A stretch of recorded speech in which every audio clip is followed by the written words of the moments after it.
The new judicial interpretation by the Supreme People's Court of China is a crucial step in addressing the impact of human trafficking on their victims, and here are some key points to consider. Facilitation to civilian compensation. The interpretation mandates that court should actively facilitate and accept the application for the civil compensation from the families of human trafficking victims. This is a significant move towards ensuring that the victim and their families receive the financial support they need to cope with the aftermath of such crimes.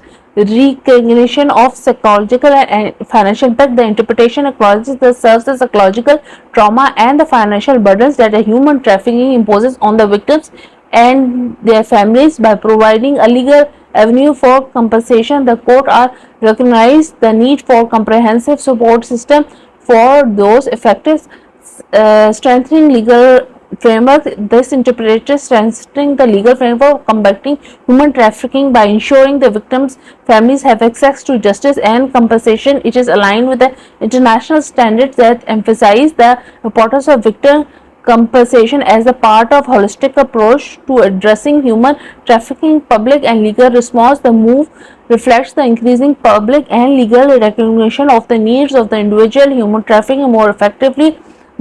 It underscores the commitment of the Chinese judiciary to respond to public concerns and enhance protection to vulnerable groups.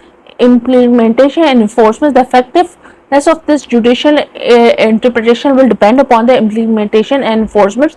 Court will need to ensure that the process for applying for the compensation is accessible and the victim families are adequately informed about their rights.